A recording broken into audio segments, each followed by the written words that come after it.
পারবেন না। আপনারা কি রবিস কিউব দেখছেন?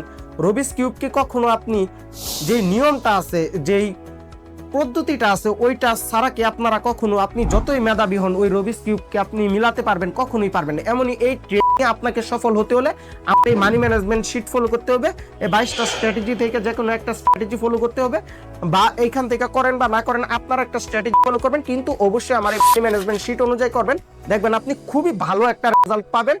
এবং বললামই তো, আপনি বলতে বাধ্য হবেন যে ভাই যা দিয়েছেন আপনার প্রতি কৃতজ্ঞ, এইটুকু বলতে আপনি বাধ্য হবেন। সো মনোযোগ দিয়ে এই ভিডিওগুলো দেখেন, আশা করি ভালো একটা রেজাল্ট আসবে। আল্লাহ হাফেজ। ভিডিওগুলো কিন্তু মনোযোগ দিয়ে দেখবেন, এখানে কিন্তু কোনো ফাঁকিবাজি চলবে না। ওয়েট, আরেকটা বিষয় বলতে ভুলে গেছি। যে কোনো স্ট্র্যাটেজি নিয়ে আপনাদের যে কোনো প্রবলেম হয়, তা কিন্তু আমি কিন্তু রাত 9টার সময় আমার টেলিগ্রাম গ্রুপে লাইভে কিন্তু সলভ করে দিই। সো ওইখানে আপনারা যুক্ত হতে ভুলবেন না।